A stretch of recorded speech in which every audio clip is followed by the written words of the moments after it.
latest developments, let's welcome our studio guest, Mr. James LaLonde, the co-founder of Yoda One Games and other companies in our studio. Welcome to the show, James. Thank you. So let's start by talking about this operating system, Harmony. Do you think it's going to be able to insulate Huawei against the China-US trade war and the US bans? Well, the short answer is no. It was built to be an Internet of Things OS, and Google's been working on a similar thing called Fuchsia. But, you know... So it was basically trotted out to reassure... I think people have, you know, if you listen to the company executives, they'll say it was an Internet of Things, IoT, this is the purpose of the OS. But, you know, they've got to be innovative. There's new trade war that we have to deal with, and so I think they're going to probably speed up the deployment on phones. But, you know, I'd be very surprised if it was shipping in any kind of volume on a phone platform in the next year. It's got a long way to go.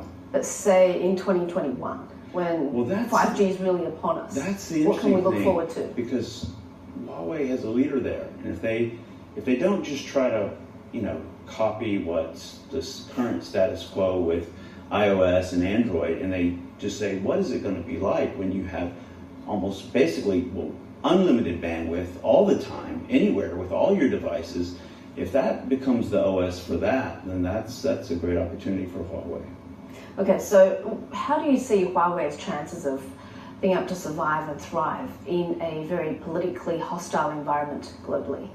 Well, you know, you've seen the CEO be very open. He's actually held countless press conferences and interviews. Conferences, actually one-on-ones online and things. And so, you know, they've got to just do what they're good at, building great products and at really competitive prices.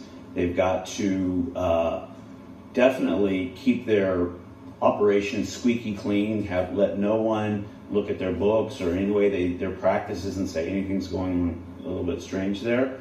And then they've just got to focus on their strength, because actually the US government is not worried about whether it's going to be the next Android or not. They're worried about a world where Huawei's 5G powers all the bandwidth that we use. So they focus on that strength and making the proper OS for devices in that space. I think they have a very strong basically strategy. Transparency, compliance, and focus on you said it technology. better and quicker than I did.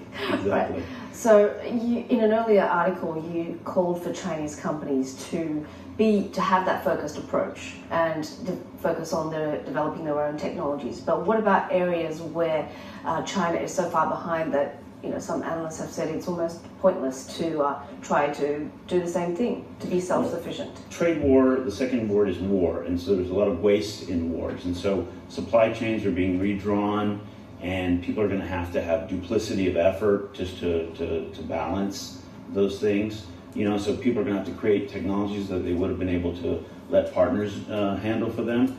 But, you know, I think the U.S. is really doing itself a disservice by totally just destroying all these existing supply chains. These are supply chains that have come across in decades, and they've been overnight been turned upside down. So there will be people to supply the things that sell, and new supply chains will come about. And whether China just needs to make sure they're involved in that. And so are you describing a decoupling scenario or not quite?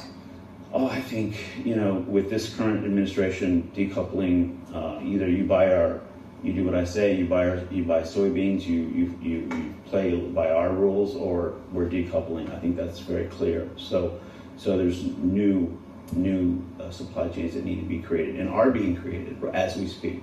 And as an entrepreneur, serial entrepreneur, I might add, in China, how have you found the business environment here in the wake of the trade war? You know, I find it refreshingly, you know, normal. I mean, there are things you can control, and there are things you can't control. And you deal, as an entrepreneur, you deal with the things you can't control.